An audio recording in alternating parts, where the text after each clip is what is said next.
देख रहे हैं Z10 न्यूज और मैं हूं आपके साथ सपना ठाकुर। रुक करते हैं आज की बड़ी खबरों की ओर। साइबर क्राइम सोनीपत जिला में रुक नहीं रहा। ताजी वारदात खरखौदा क्षेत्र के गांव खांडा से सामने आई, जहां बिहार के 3 आरोपियों ने सोशल मीडिया के माध्यम से डीलरशिप ऑफर कर सुनील कुमार को अपने जाल में फंसाकर 15,80,000 यानी कि लगभग 16 लाख रुपए की ठगी की है। साइबर थाना क्राइम पुलिस ने 3 आरोपियों को बिहार से धर दबोच कर सोनीपत लाकर अदालत में पेश कर उन्हें 9 दिन के पुलिस रिमांड पर भेज दिया है, ताकि अन्य वारदातों के भी खुलासे हो सके।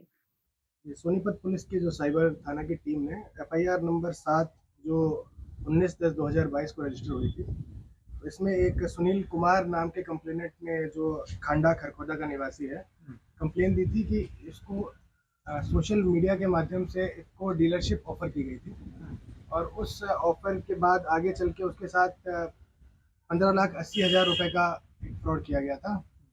इसमें अपराध इस प्रकार से हुआ था कि सबसे पहले एडवर्टाइजमेंट सोशल मीडिया पे उसने देखा, इसमें कहा गया था कि आप अगर इफ़को की डीलरशिप चाहते हैं तो इस लिंक पर क्लिक कीजिए।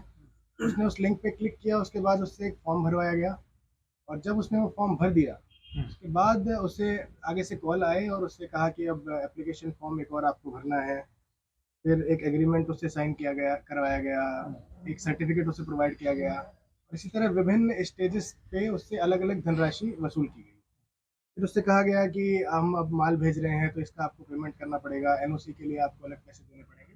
इसी तरह उसे ये जो साइबर अपराधी हैं अपने जाल में फंसाते गए और कुल 15,80,900 रुपये उससे इन्होंने ठगी कर ली। अभी तक 3 आरोपी गिरफ्तार किए जा चुके हैं, जिसमें एक आरोपी Prince Raj son of Manoj Ram है, जो जिला नवादा बिहार के हैं, जिन्हें बिहार से ही गिरफ्तार किया गया है। एक आर्यन सन ऑफ प्रवीण दास है, ये भी नवादा बिहार के ही हैं। और एक आरोपी रोहित सन ऑफ अलख देव है, ये शेखपुरा बिहार के रहने वाला है। इन तीनों को अभी गिरफ्तार किया जा चुका है और तफ्तीश चल रही है और अन्य आरोपियों के भी नाम सामने आए हैं।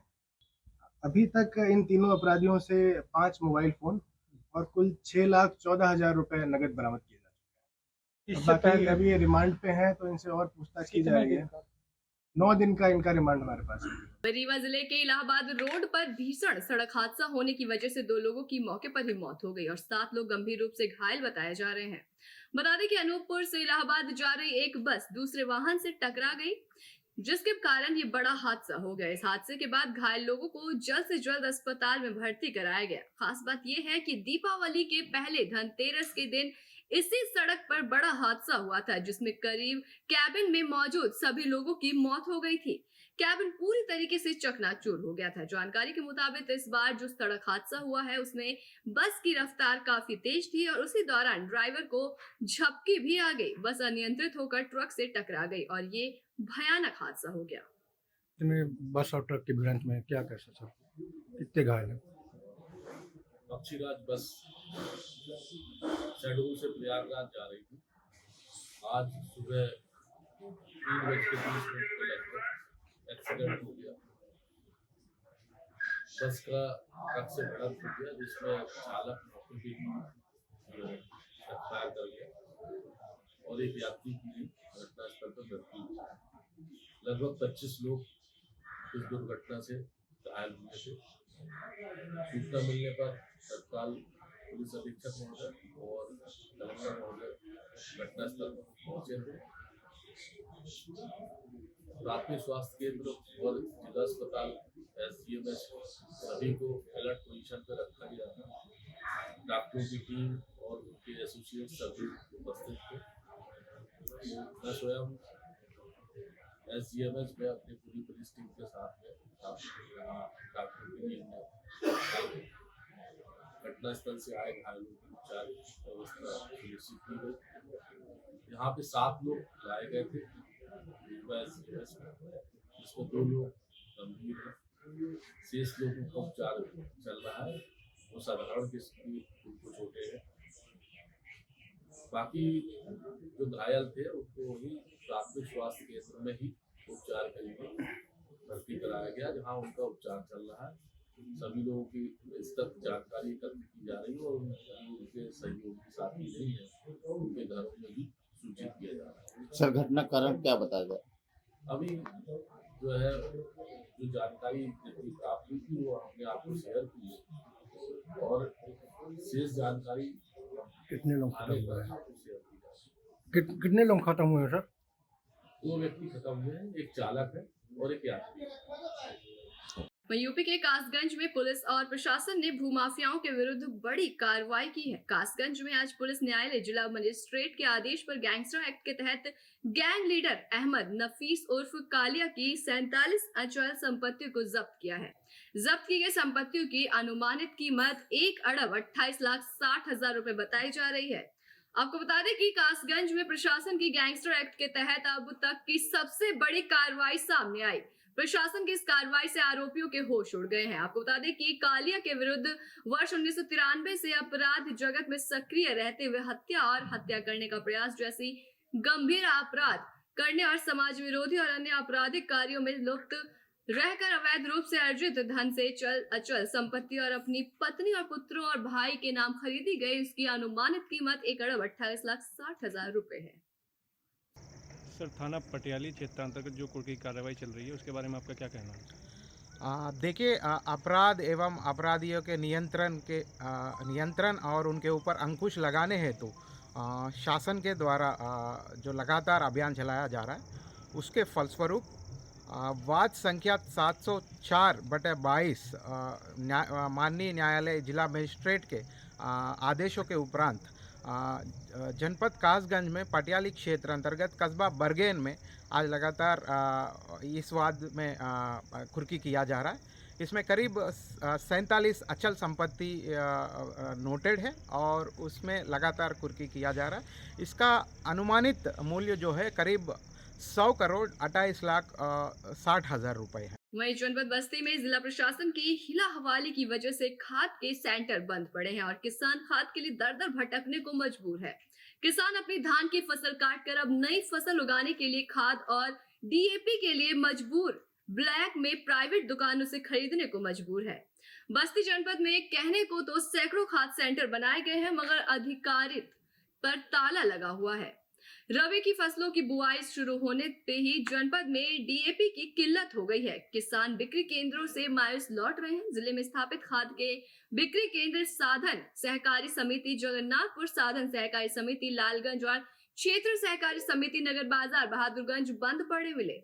तीनों केंद्र बंद मिले हैं और केंद्र पर कर्मचारियों के साथ साथ केंद्रों पर खाद और डीएपी न होने से भी किसान मायूस हैं।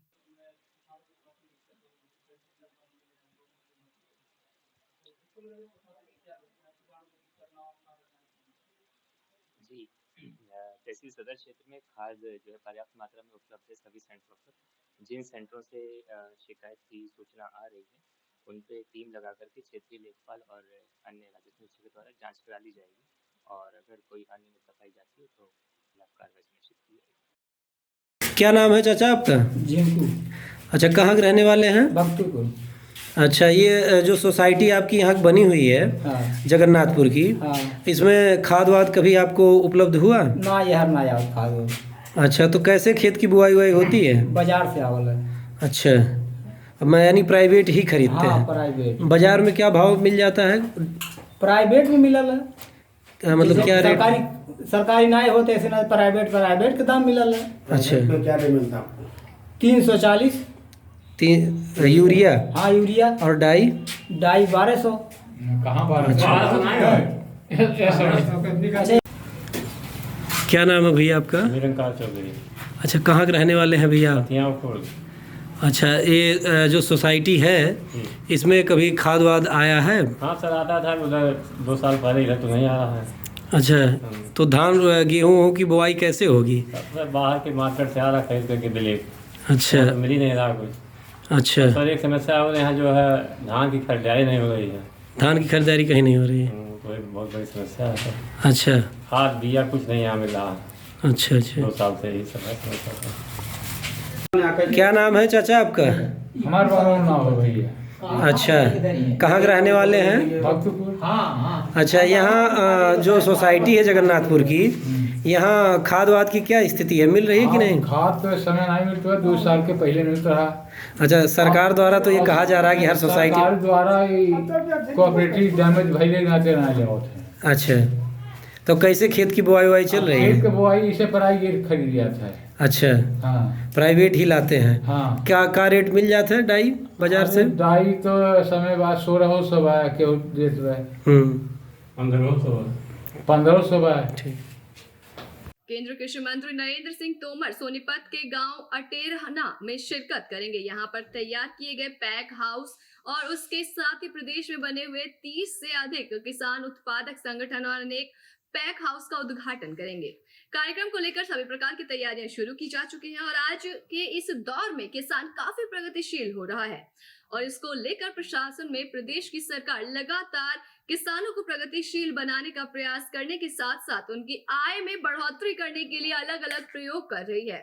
इसी क्रम में सोनीपत के गांव अटेरना में केंद्रीय कृषि मंत्री नरेंद्र सिंह तोमर और प्रदेश के कृषि मंत्री जेपी दलाल आज पहुंचकर सोनीपत में बने हुए पैक हाउस में साथ साथ प्रदेश के अलग अलग हिस्सों में बनाए गए किसानों द्वारा 30 उत्पादन हाउस का सोनीपत से ही उद्घाटन करेंगे।